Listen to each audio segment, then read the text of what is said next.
Hello and welcome to this James the Bike Guy, where today we're taking a look at Salsa's Mukluk.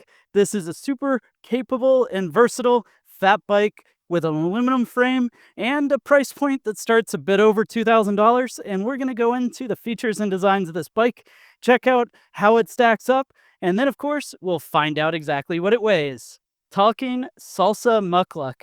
Now, the Mukluk has been around in Salsa's lineup quite a while, and it is their answer to essentially one fat bike for a variety of different uses. And a few reasons that I say that really run into both the capability of the bike as well as how adjustable the spec is. Now, this bike, of course, is an aluminum frame. It's got nice smoothed out welds. Of course, some of them are kind of still the traditional alloy welds. So it's interesting to see where they've spent a little bit of money on additional finishing and then kind of traditional welding as well. The bike has lots of mounts. You've got a triplicate mount on the down tube. You've got your mount for a seat tube water bottle. Amazingly, I'm kind of surprised there's no mounts up top for a bento box style mount. Do have on this carbon fiber fork a triplicate mount set up, and it is through axle with 15 by 150 millimeter up front, and out back it's 12 by 197. Now, this is where some of the magic comes in with the Mukluk, and that's going to be the adjustable dropout. Now, this dropout allows you to rotate the axle back and in. It goes on a slight curve, meaning that you also get a slight adjustment in the bottom bracket height of the bike, meaning we've got lots of tire size and wheel size capabilities. Plus, by adjusting that axle further in or out, you can change the handling characteristics. Now, with an axle that's further in, by sliding it in, you're essentially shortening the wheelbase of the bike, which means that it's going to handle a bit better, means that the front center is longer in relation to the rear center, meaning the bike's going to feel a lot more nimble to be able to pick the front end up. If you kick that thing further out back, not only do you allow for more ample tire size, but you also create a more stable bike, which might be better if, say, you were riding this in snowy winter conditions versus a trail day where today it's just fall and you'd want the additional traction of those fat tires on the leaves, but not necessarily a super stable ride because you might want to still be playing around a bit. And that dropout has an adjustment of up to 17 millimeters, coming in as short as 440 millimeters and as long as 457 millimeters. Now, by having that adjustment, you get the wheel size. You also get the ability to adjust the handling of the bike. A little bit longer means the bike's going to be more stable. A little bit shorter, it's going to be more playful. Having a longer front center in relation to the rear, meaning a little bit easier to pop the front end up. So on a day like this, where it's really just fall and leafy, you want the extra traction of those fat tires. Bike still will be quite playful, but on a snowy day, you can lengthen it out or add additional tire clearance. Now, speaking of tire clearance, the bike is a bit of a chameleon when it comes to tire size. The tires that are coming stock on this bike are the Dillinger 5s, which are a 26 by 4.6 millimeter tire.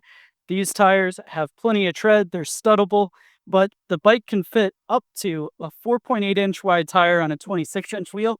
It can run 27 5s between 3.0 and 4.0, and you can even do a 29 plus setup with a 29er by 3.0, as well as narrow as 29 by 3.0. So really a bike with lots of geometry adjustment. It also has the capability up front to run a suspension fork, like say a RockShox Bluto if you want to, with a suspension corrected front end and that stock 15 by 150 millimeter front through axle, which is sort of the standard issue. Now, this bike is over $2,100 at $2,150 at the time of recording this.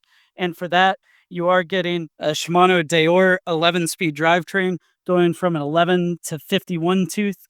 And up front is going to be a Samox crankset with a pretty small 30 tooth narrow wide chainring. And by narrow wide, you can see on the chainring, it's got a wide tooth and a narrow tooth. And that's set up to go to the inner and outer plates of your chain, essentially meaning that we don't need a chain guard up front. It sheds ice pretty well, so if you get something packed up while you're riding this in the snow, shouldn't be too much of a challenge. Of course, the other thing on that topic is it's got these SRAM level T brakes. This level T brake uses a dot fluid and clamps down on two piston calipers on the front and the rear. And part of the beauty with dot fluid is it's much more resistant to colder weather temps than, say, the mineral oil in a Shimano brake is, meaning you should have more consistent braking even in some colder temperatures. Now, at the price point, I gotta say, I'm disappointed to see that, well, we don't have a dropper post. If you've watched any of my other fat bike reviews or some of my fat bike ride videos, you know that I feel like, especially if you're using this in the winter, a dropper post is absolutely necessary as it allows you to get your body further down and your foot further down, especially when sometimes you might be stepping through the snow instead of onto the dirt or the ground like you typically would on a normal ride. Well, anyways, now that we've taken a look at the features and designs of this bike, I think it's time we find out what it weighs. The actual weight of the Salsa Mukluk in a size large comes in and weighs 32.76 pounds. Thanks for joining me to check out the Salsa Mukluk. Go ahead and let me know your thoughts on this bike down in the comment section below. While you're at it, be sure to hit subscribe and definitely browse the channel to check out more videos like this as well.